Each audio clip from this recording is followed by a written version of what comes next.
My wife had a dream, and in that dream, she traveled to Nigeria, returned to the US, and the dream was a bad dream. What up, guys? It's your boy Abamsin, and we are back again on the Celebrity Fizi. Now, before I start, I'd like you to pause a little bit and subscribe to my YouTube channel. It's going to cost you nothing and it's going to help me a lot. Thank you so much. I'm grateful.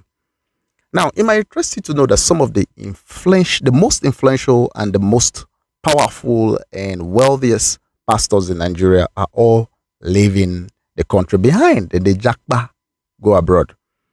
Now, Pastor Adeyemi of the Daylight Christian Church and Pastor W.F. Kumuyi of the Deeper Life Bible Church have all relocated to the United States and the United Kingdom, respectively. Now, is that supposed to be a problem? No.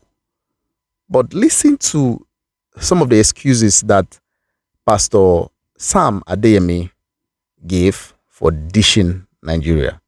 Let's get into it. Is your recent relocation to the US linked to the EndSARS and its aftermath? Interestingly, not. Interestingly, not.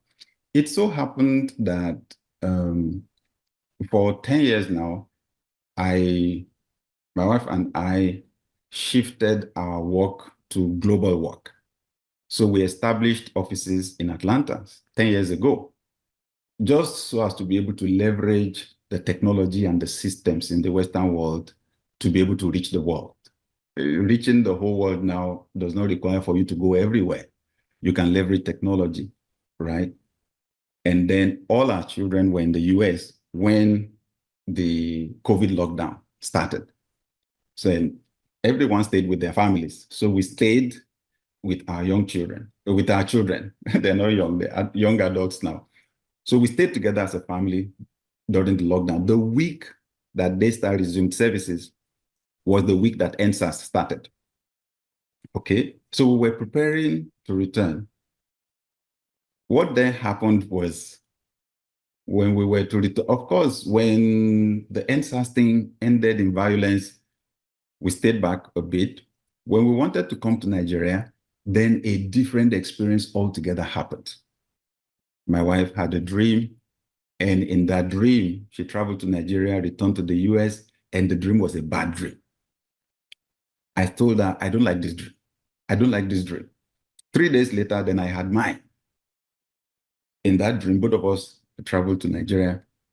And in Nigeria, I was in a big fight. I was being attacked, right? In a violent way that I had to be asking in my heart, asking the Holy Spirit, what should I do? And he said I should just call the name of Jesus Christ. I shouted in the name of Jesus Christ in the dream and didn't realize I shouted out into real life. My shout woke my wife, Pastor Nike, up. And she was the one that woke me up because I was still asleep. She just hit me, and it was 2 a.m. in the night. She hit me. What's going on? What's going on? What's going on? So I woke up, and both of us decided we were not taking it lightly, especially in the light of our own dream 3 days before. So we prayed and prayed and prayed, whatever it was, it was indicating danger. 3 hours later, I slept back. Both of us, I had another dream. Both of us were in Nigeria. It was another scenario, and I was in a fight. When I woke up, I said to her, I have never had 2 dreams in one night before, describing the same thing, like Pharaoh in the Bible. We need to pay attention to this thing. A few days later, we called family members in Nigeria, and one person said, I'm feeling very uncomfortable about you traveling to Nigeria. We called another family member. The family member said, I'm feeling uncomfortable about your coming. What is going on? Both of us just turned and looked at each other. What's going on?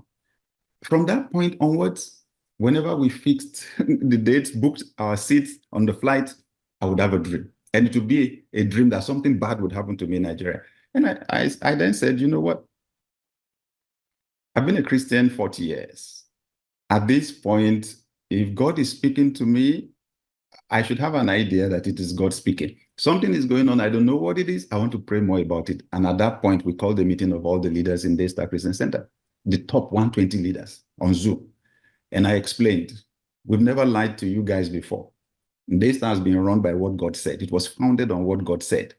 I said, this is the experience that's been going on. And I don't want to pretend that I don't know what's going on. I can't say this is the specific person who has a problem with me, who wants to get rid of me or whatever. And I absolutely believe in God's protection. But what is coming is a warning. Can we keep the church going, right? While we continue to pray and work on this? And they responded and said, you've never deceived us before. Man, I get it, bro. I get it. If Pastor DME wants to travel and relocate out of Nigeria with his family, then that's fine. But with these crappy excuses, I don't buy it at all. Now, reason with me. This is a man of God that started a church from scratch in Nigeria. He wasn't threatened by Nigeria when he was a nobody, when he started from scratch. And he built this church and made tons of millions of dollars. He made millions of dollars from tithes, from offerings, from donations, from first fruits, from what have you, from I love my pastor. They made millions of dollars. And suddenly when they became rich and they go abroad and they associate with people abroad, Nigeria becomes a threat. Nigeria becomes unsafe. These are people that made their billions in Nigeria. People that made their billions from collecting tithes and offerings in Nigeria. And suddenly, Nigeria is unsafe. I found this very, very disturbing, bro. I don't know. If you don't find this very disturbing, I don't think you're a Christian, bro. I don't think you really care. But if you really care about Christianity, you should find this very, very disturbing. Of course, I understand. The United States is way better than Nigeria. And if you want to move there, then that's fine. Chris Oyakhilome did that long time ago. He moved to South Africa.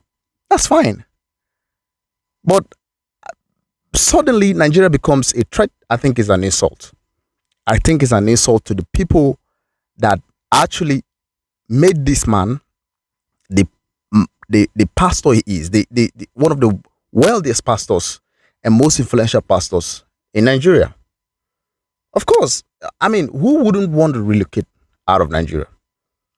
Of course, I think he realized that in the United States, he has a better chance of becoming a better person.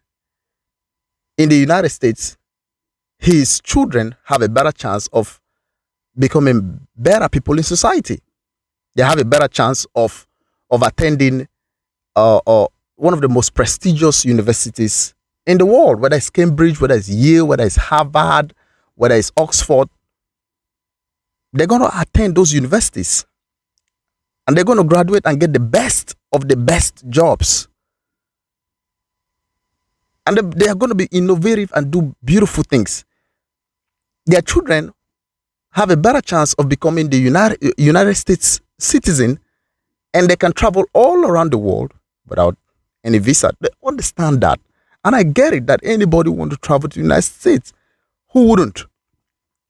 But this crappy excuse, man, I don't buy it at all. And I think it's an insult on the ordinary Nigerians that have contributed to the success of these people, bro. They have contributed so much. Some of them don't even have food to eat, but they donate to church. And when these guys get rich, suddenly Nigeria is no longer safe. It's a shame, bro. It's a big shame. Well, I'm from Nigeria, but I'm based in London, United Kingdom now. We belong to the Deeper Life Bible Church. And the Bible Church started 1973 with 15 people, but now in Nigeria we're about 1 million in membership. And then we're in about 60 countries all over the world. And then we have the church also in the UK. We have about 40 branches in the UK, and we're growing very much. Look, whether you like it or not, these people are living because their level don't pass Niger. Their level don't pass Niger, and there is nothing you can do about it. Now, these people, their family are well placed, from their cousins, their brothers' children, to whatever you can think about. All their family, nuclear family, extended family, they are well placed in society. Some of them, their children have never even stepped their foot in Nigeria. They are well placed in society and they are doing very well. And some of them they struggle to chop. Some of them they struggle to eat. Yet, when I go, they donate money, they carry give pastors. We go buy private jet. Politicians go still come lend that private jet, carry thief money come out from our country. You see, Mokuna no get sense. Mokuna no get sense, yeah? Mokuna just they donate the money they give them. They go buy private jet and they go use and thief money from our country, go outside. That's what it be, bros. It's your boy Bamson.